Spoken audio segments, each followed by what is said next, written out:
Eu particularmente acho que o sobrenatural permeia o mundo material desde o início dos tempos, mas como minha avó já dizia, só tem força para nos atingir se acreditarmos e se dermos forças para ele. Bem, ela contava muitas histórias da época dela, pois pessoas antigas têm muitas histórias, não é mesmo? Mas vamos à história. Minha avó contava que, quando jovem, morava em um lugar com aspectos rurais, onde as pessoas eram bem simples e tinham hábitos mais simples ainda, tanto é, que não ficavam até muito tarde nas ruas por conta da iluminação bem precária da região. Todos recolhiam-se mais cedo, porém as mercearias e bares ficavam sempre abertos até um pouco mais tarde, para o caso de alguém precisar de algo, ou até mesmo para os cachaceiros de plantão.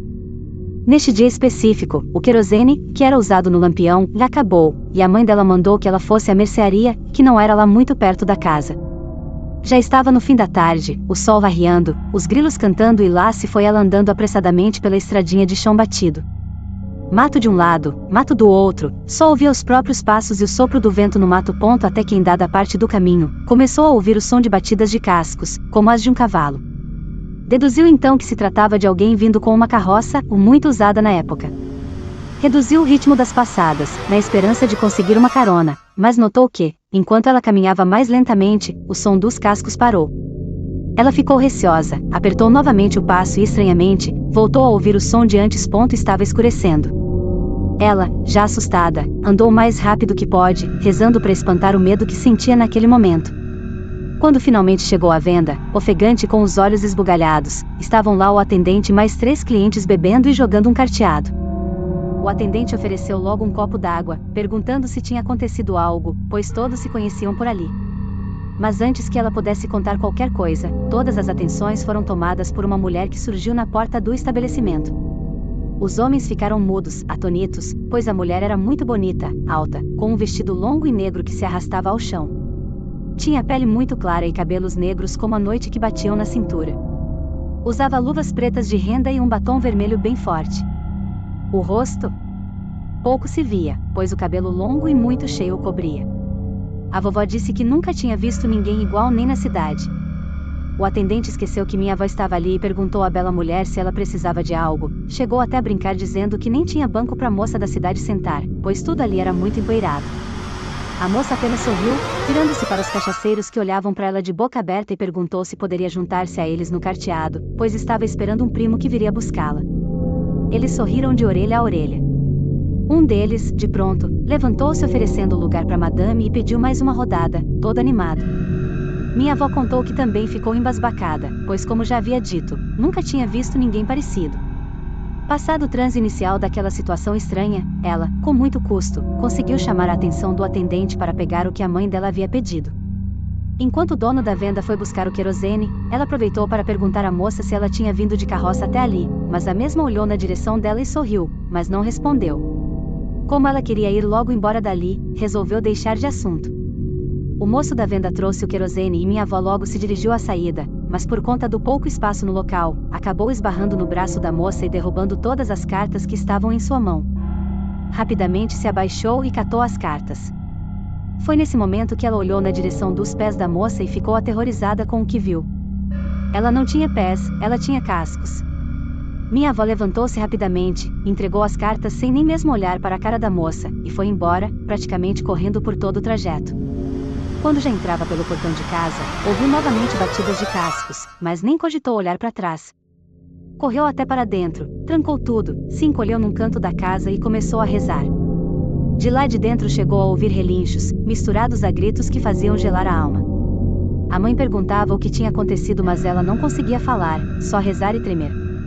No dia seguinte, contou à sua mãe todo o ocorrido do dia anterior, que não acreditou muito, mas como todos por ali se conheciam, não tardou muito a chegar notícias de que o dono da venda e mais 3 homens haviam sido encontrados mortos sem as suas cabeças, e o boato que se espalhava era de que teria sido a mula sem cabeça. Meses depois, ao chegar em casa depois de uma ida à cidade, veio correndo a vizinha dizer que esteve ali uma moça muito chique procurando pela Idalina, que era o nome de minha avó, e a vizinha, ao descrever a tal moça, deu todas as características da mesma mulher que a aterrorizara aquele dia na venda. Era a mulher que tinha cascos. Pouco tempo depois, toda a família se mudou, por vários motivos, mas de certo, esse deve ter sido um deles. Ela chegou a me contar que, muitos anos depois, já morando em outra cidade, às vezes ouvia o barulho de cascos atrás dela, mas que quando isso acontecia, nunca olhava para trás. Até que um dia, retornando de uma festa com o seu marido, distraidamente, de braços dados e conversando, quando do nada ele a repreendeu dizendo: "A moça lhe cumprimentou sorrindo e você não respondeu Idalina?" Ela, assustada, perguntou quem teria sido e olhou de imediato para trás. Quando viu aquele mesmo sorriso de batom vermelho, toda vestida de preto, como da primeira vez, preferiu não falar e tentou se convencer de que não era nada além da sua própria imaginação.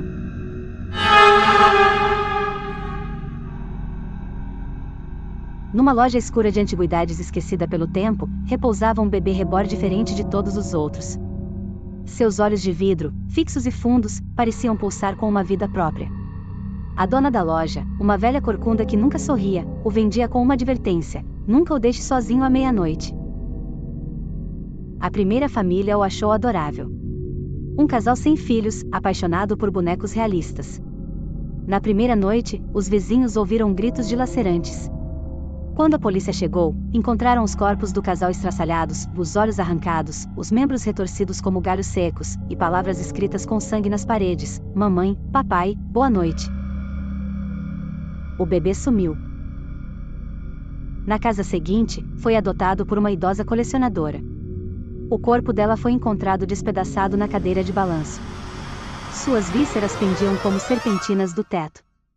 Seu gato e seu cachorro foram estrangulados com as próprias tripas. O boneco estava sentado no meio da sala, com a boca suja de algo escuro, segurando um pedacinho de dedo como um brinquedo novo. A cada casa, a mesma história. Famílias assassinadas com requintes de crueldade indescritíveis. Corações arrancados ainda pulsando, rostos esfolados pendurados como quadros, órgãos enfileirados como se fossem parte de um ritual. Nada escapava, nem bebês humanos, nem os animais. O reborn não poupava ninguém. Ele surgia em sites de leilão, lojas de caridade, até mesmo abandonado em portas de orfanatos. E sempre voltava a matar. As câmeras de segurança captaram apenas sombras, movimentos rápidos, tremores no ar, vultos pequenos com garras. Às vezes, ouvia-se uma risadinha aguda antes do silêncio mortal. Mas um dia, ele desapareceu de vez. Sem rastros. Sem sangue. Sem cadáveres. Até que, numa tarde qualquer, um furgão escolar parou diante de uma escolinha infantil no interior. Uma professora desembrulhou um pacote sem remetente, encontrou o boneco embrulhado em papel de presente e o levou até a sala de brinquedos. As crianças o cercaram, curiosas. O boneco abriu os olhos. A professora deixou o bebê reborn na sala de brinquedos da escolinha e se afastou, sorrindo. As crianças se aproximaram aos poucos, encantadas. O boneco parecia ainda mais real à luz do dia, com os olhos de vidro agora brilhando intensamente, como se observassem cada um ali. Naquela noite, o alarme da escola disparou. O vigilante entrou para investigar e nunca mais saiu. Seu corpo foi encontrado no dia seguinte, aberto ao meio como um livro, com as páginas arrancadas de sua agenda costuradas em sua boca. A câmera de segurança mostrou apenas estática, mas antes de apagar, uma frase surgiu em letras vermelhas na tela. Primeiro o recreio. Depois o lanche. No dia seguinte, a escola funcionou normalmente. Ninguém sabia do ocorrido, o corpo do vigia havia sido retirado discretamente pela polícia, que não conseguia explicar nada. O boneco ainda estava lá, no canto da sala, agora com as roupas manchadas de algo escuro. A professora pensou que era tinta de alguma brincadeira. Limpou. Não saiu. Na hora do recreio, o boneco desapareceu. As crianças brincavam do lado de fora, mas uma a uma começaram a sumir. Sem gritos. Sem rastros. Apenas as sombras se moviam estranho no parquinho. Uma menina, Isadora, foi encontrada viva. Estava embaixo do escorregador, coberta de sangue, tremendo. Sussurrava uma única frase repetidamente, sem parar. Ele quer brincar de casinha. A polícia cercou a escola. Nada foi encontrado. Nenhum vestígio das 11 crianças desaparecidas. Nenhuma gota de sangue além do que manchava Isadora. Nenhum sinal do boneco. Mas naquela mesma noite, em outra cidade, outra escola recebeu uma doação anônima. Dentro de uma caixa, envolto em papel de presente manchado e com um laço vermelho, estava o bebê reborn. Seus olhos estavam fechados. Mas ao abrir a tampa, uma professora jurou ter ouvido uma vozinha infantil sussurrar: "Mais amiguinhos." A nova escola era maior, mais moderna. A diretora abriu o pacote achando que era uma doação inofensiva. Lá estava ele, o bebê reborn, olhos fechados, rosto sereno, braços estendidos como quem pedia colo. Naquela noite, o faxineiro escutou passos minúsculos nos corredores. Risadinhas infantis ecoavam pelas paredes. Ao verificar as salas, encontrou os armários abertos, brinquedos destruídos, cadeiras empilhadas em posições impossíveis. No quadro negro, escrito com algo pegajoso e vermelho: "Prova surpresa, só sobrevive quem não chorar." No dia seguinte, professores começaram a morrer. A coordenadora foi achada pendurada pelo intestino na biblioteca, com páginas de livros rasgadas enfiadas em seus olhos. O professor de artes foi encontrado esmagado dentro do forno de cerâmica, com o rosto moldado em argila, sorrindo eternamente. A escola foi evacuada. Mas 23 alunos estavam desaparecidos. A polícia entrou em ação, acompanhada de uma equipe paranormal. Vasculharam o subsolo e encontraram um antigo abrigo antiaéreo esquecido sob a escola. Ali, em meio a velas derretidas e desenhos infantis feitos com sangue nas paredes, estavam todos os brinquedos quebrados e o bebê reborn. Desta vez, ele não estava sozinho. As crianças desaparecidas estavam de pé, imóveis, com olhos vazios e sorrisos congelados. Suas bocas costuradas. Seus corpos, rígidos como bonecas. E então ele falou: "Agora somos uma família." As luzes explodiram. Gritos tomaram o abrigo. Um a um, os policiais foram despedaçados por mãos invisíveis, tripas arrastadas pelas escadas como cordas de festa. Os parapsicólogos enlouqueceram, arrancando a própria pele, murmurando nomes de crianças desaparecidas há décadas. O lugar pegou fogo. As câmeras de segurança mostraram apenas a fumaça. Nenhum corpo foi encontrado. Nenhum sinal de vida. Nenhuma explicação. A escola foi demolida. A nova escola era maior, mais moderna. A diretora abriu o pacote achando que era uma doação inofensiva. Lá estava ele, o bebê reborn, olhos fechados, rosto sereno, braços estendidos como quem pedia colo. Naquela noite, o faxineiro escutou passos minúsculos nos corredores. Risadinhas infantis ecoavam pelas paredes. Ao verificar as salas, encontrou os armários abertos, brinquedos destruídos, cadeiras empilhadas em posições impossíveis. No quadro negro, escrito com algo pegajoso e vermelho: "Prova surpresa, só sobrevive quem não chorar."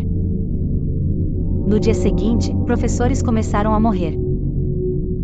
A coordenadora foi achada pendurada pelo intestino na biblioteca, com páginas de livros rasgadas enfiadas em seus olhos. O professor de artes foi encontrado esmagado dentro do forno de cerâmica, com o rosto moldado em argila, sorrindo eternamente. A escola foi evacuada. Mas 23 alunos estavam desaparecidos. A polícia entrou em ação, acompanhada de uma equipe paranormal. Vasculharam o subsolo e encontraram um antigo abrigo antiaéreo esquecido sob a escola. Ali, em meio a velas derretidas e desenhos infantis feitos com sangue nas paredes, estavam todos os brinquedos quebrados e o bebê reborn.